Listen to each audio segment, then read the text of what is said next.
नमस्ते दोस्तों, एक मैथ्स क्लासेस में आपका स्वागत है। हम लोग आज 3.5 का क्वेश्चन नंबर सेकंड का मतलब दूसरा का सेकंड पढ़ेंगे। ठीक है, देखिए दूसरा का सेकंड में आपका क्वेश्चन सुनिएगा। के किस मान के लिए यानी के का किस मान के लिए निम्न रैखिक समीकरण के युग्म का कोई हल नहीं होगा। तो कोई हल नहीं होने के लिए फॉर्मूला आपका तो आप जानते ही होंगे कि a1/a2 बराबर b1/b2 और बराबर नहीं होना चाहिए c1/c2 का। ठीक है, तो देखिए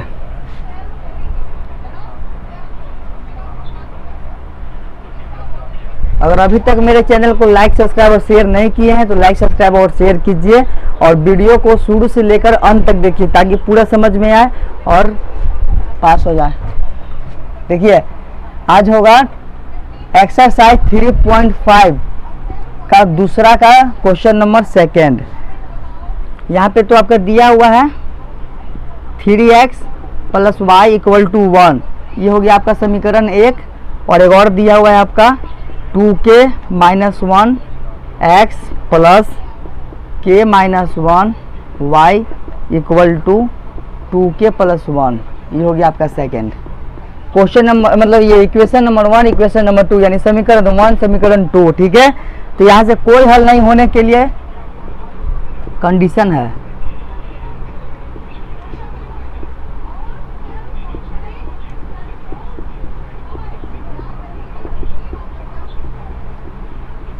यहाँ पे कंडीशन आपका यही है कि a1/a2 बराबर होना चाहिए b1/b2 का और बराबर नहीं होना चाहिए c1/c2 का। ठीक है, यही है आपका कंडीशन। ये सबको तो एकदम याद कर लीजिए, ये सब ऑब्जेक्टिव में पूछता है। चलिए ये हो गया होगा। अब यहाँ से इसी को बैठाइए a1/a2 यानी कि 3/2k - 1 x का गुणांक होता है a1 और y का गुणांक होता है b1 और c1 तो डायरेक्ट यहाँ पे दिया हुआ रहता है जिसमें कोफिशिएंट कोई नहीं हो। ठीक है, यानी b1 क्या है, b1 क्या है तो 1 है। 1/k - 1 बराबर 1/2k + 1। अब देखिए यहाँ से आप डायरेक्ट तुलना कीजिए यानी कंपेयर।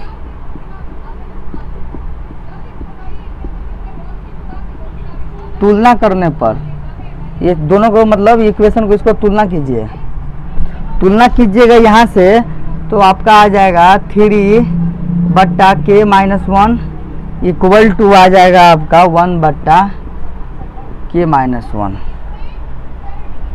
और एक और आपका होता है 1/k - 1 बराबर 1/2k + 1। यही होता है आपका। ठीक है, तो यहाँ से कीजिए आप 3k - 3 = 2k - 1 यानी कि 3k - 2k बराबर -1 + 3 यानी k बराबर 2। k बराबर 2 आ गया आपका। देखिए k बराबर 2 आ गया। अभी जो k का वैल्यू है ना यहाँ पे बैठाइएगा तो आ जाएगा आपका। यानी यहाँ पे क्रॉस मल्टीप्लिकेशन पहले कीजिए 2k + 1 बराबर k - 1 यानी 2k k बराबर 2 आ गया था। 2k - k बराबर -1 -1 यानी कि यहाँ से आपका हो जाएगा। नहीं उतना क्या करना है, उतना नहीं करना है। यहाँ से डायरेक्ट आप यहाँ से k का तो आ गया है, k का वैल्यू आ गया है तो k का वैल्यू यहाँ पे पुट कर दीजिए यहाँ पे। यानी कि यहाँ पे लिख लीजिएगा पुटिंग k = 2। k = 2 यहाँ से पुटिंग कीजिए तो 1/2 - 1 बराबर 1/2 × 2 + 1 यानी कि यहाँ से आपका हो जाएगा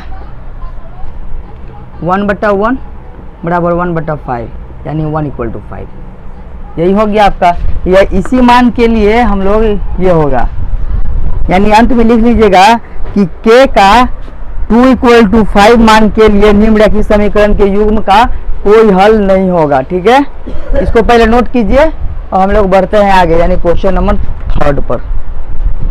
क्वेश्चन नंबर 3 पे बढ़ेंगे हम लोग। पार्ट 21 हो रहा है। चलिए हो गया होगा, आगे बढ़ते हैं। क्वेश्चन नंबर 3 पे आते हैं।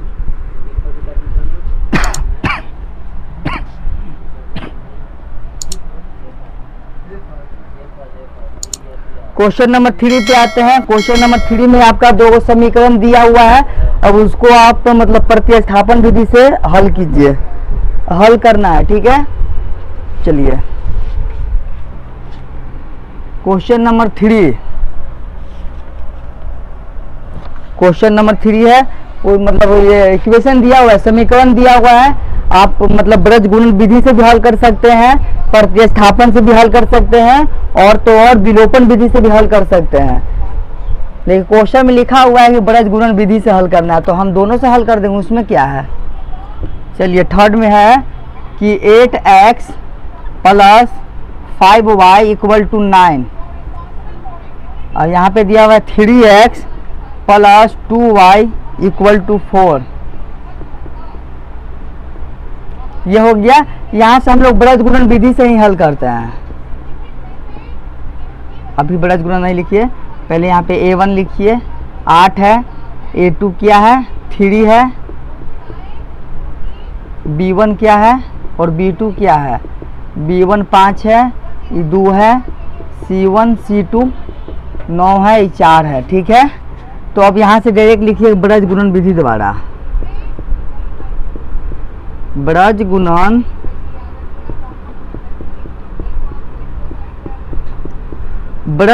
विधि द्वारा। ब्रज गुणन का फॉर्मूला क्या होता है, तो ब्रज गुणन का फॉर्मूला आपका होता है x बटा b1 c2 minus b2 c1 बराबर y बटा c1 a2 minus c2 a1 अब बराबर होता है -1 बटा a1 b2 minus a2 b1। यही होता है आपका फॉर्मूला, ठीक है, यही होता है आपका फॉर्मूला। चलिए यही होता है आपका फॉर्मूला। अब इसके आगे बढ़ते हैं, यानी कि देखिए यहाँ से x बट्टा b1 देखिए कहाँ है, तो ये है, यानी कि 5 को इंटू कीजिए c2 से, c2 क्या है 4 है, तो 4 कर दीजिए यहाँ पे 4 कर दीजिए। और यहाँ से हम लोग यहाँ -2 इंटू 9 कर दीजिए। 9 क्यों किए, 9 हम लोग का c1 है, c1 9 है इसीलिए, ठीक है। अब y बट्टा c1 क्या है, देखिए c1 9 है, a2 क्या है, a2 3 है, माइनस c2 क्या है 4 है, a1 क्या है, a1 8 है। अब बराबर -1 बट्टा a1 इंटू b2, a1 8 है और ये 2 है, यानी 8 into 2 minus a2 b1, a2 3 है और इंटू b1 5 है, ठीक है, ये इतना हो गया। अब यहाँ से हम लोग डायरेक्ट करते हैं x बट्टा 20 हो जाएगा, यहाँ पे 20 माइनस 18, और यहाँ से y बट्टा 27 माइनस 32 इक्वल टू -1 बट्टा 16 माइनस 15, यही ना होगा, देखिए यही होगा आपका। और इसके बाद हम लोग आते हैं x बट्टा 20 में से 18 जाएगा तो 2, y बट्टा 32 में से 27 जाएगा तो -5 बराबर -1 बट्टा 1, ये हो गया। अब इसके बाद हम लोग ऊपर से आते हैं, पहले इतना नोट कीजिए, इतना पहले नोट कीजिए, इसके बाद हम ऊपर से आते हैं। चलिए हो गया होगा।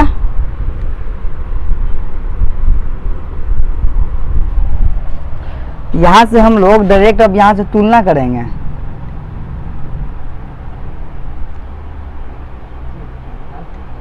तुलना करने पर तुलना कीजिए तो x बट्टा 2 बराबर -y बट्टा 5 बराबर -1, यही ना है। तो देखिए x बट्टा 2 बराबर -1 एंड आपका हो जाएगा y बट्टा 5 बराबर -1, यानी x बराबर -2 आया और एक ठो आया आपका y इक्वल टू 5, यही आपका हो जाएगा आंसर, यानी -2 और 5 हो जाएगा आपका आंसर, ठीक है। प्रतिस्थापन विधि से आप लोग खुद से बना लीजिएगा, ठीक है। प्रतिस्थापन विधि से आप लोग खुद से बना लीजिएगा और देखेंगे हम, कमेंट में कर दीजिएगा। चलिए 3.5 का क्वेश्चन नंबर 3 तक पूरा से हो गया है और आगे अगले क्लास में बढ़ेंगे, यानी कि पार्ट 22 में। ठीक है, अगर मेरे चैनल पे न्यू है तो लाइक सब्सक्राइब और शेयर कीजिए। सबसे बड़ी बात है कि वीडियो को शुरू से लेकर अंत तक देखिए ताकि पूरा समझ में आए। ठीक है, थैंक यू।